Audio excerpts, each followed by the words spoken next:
Hello students, ये question आया था नीट 2023 वाले पेपर के अंदर। हमें यहाँ पे दे रखा है कि कौन कौन सा जो रिएक्शन है वो एक हेट्रोजेनस कैटालिसिस का एग्जाम्पल है।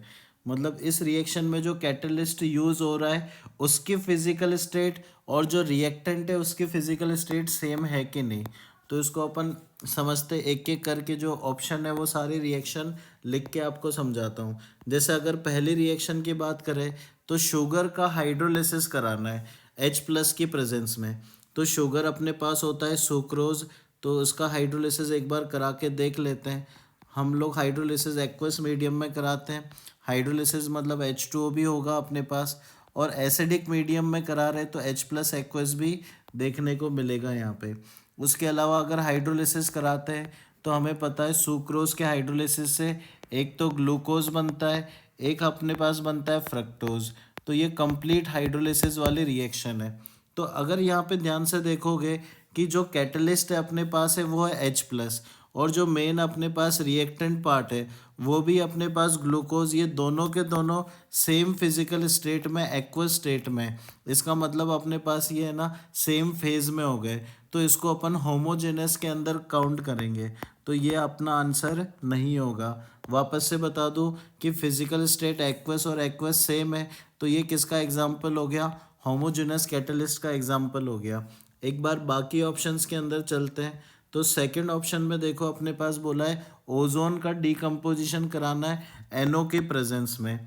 तो रिएक्शन हम लोग यहाँ पे लिखते हैं, देखो ओजोन है O3 जो कि गैस होती है, NO की प्रेजेंस में डिकम्पोजिशन कराना है, मतलब NO भी कैटलिस्ट और नाइट्रोजन मोनोऑक्साइड भी गैस होता है। इसका डिकम्पोजिशन कराते हैं हम लोग, जब भी ओजोन को तोड़ते हैं तो O2 में कन्वर्जन होता है। रिएक्शन बैलेंस करें तो ये फाइनल रिएक्शन हो गई। इसमें भी ध्यान से देखो कि जो कैटलिस्ट है और जो रिएक्टेंट है दोनों के दोनों same physical state, gaseous state में है।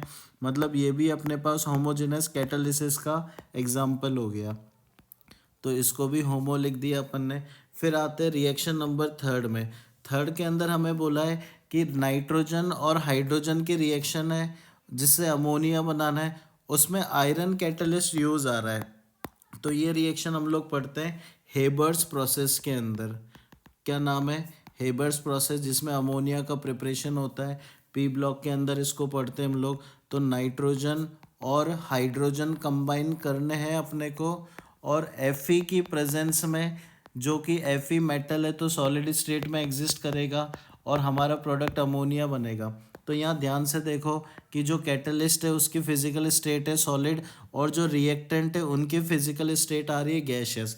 मतलब फिजिकल स्टेट अलग अलग है, मतलब अपने पास ये हेट्रोजीनस कैटालिसिस का एग्जाम्पल हो जाएगा। मतलब ये अपने पास आंसर हो जाएगा। एक बार फोर्थ रिएक्शन और हम लोग चेक कर लेते हैं। फोर्थ रिएक्शन के अंदर देखोगे तो सल्फर डाइऑक्साइड को सल्फर ट्राईऑक्साइड में कन्वर्ट करना है इन द प्रेजेंस ऑफ अपने पास नाइट्रोजन का ऑक्साइड, मतलब NO कैटलिस्ट के प्रेजेंस में। तो एक बार ये रिएक्शन लिख लेते हैं। SO2 का कन्वर्जन कराना है अपने को SO3 में, मतलब ऑक्सीजन के साथ रिएक्शन होती है और हमारे पास प्रोडक्ट SO3 बनता है। यहाँ पे जो कैटलिस्ट है नाइट्रोजन का ऑक्साइड NO गैस यूज़ होता है। तो यहाँ पे भी ध्यान से देखो, जो कैटलिस्ट है वो अपने पास है गैशियस स्टेट में, और जो दोनों रिएक्टेंट है वो भी गैशियस स्टेट में, मतलब सेम फिजिकल स्टेट में है। मतलब ये भी एग्जाम्पल हो जाएगा किसका? होमोजेनस कैटलिस्ट का।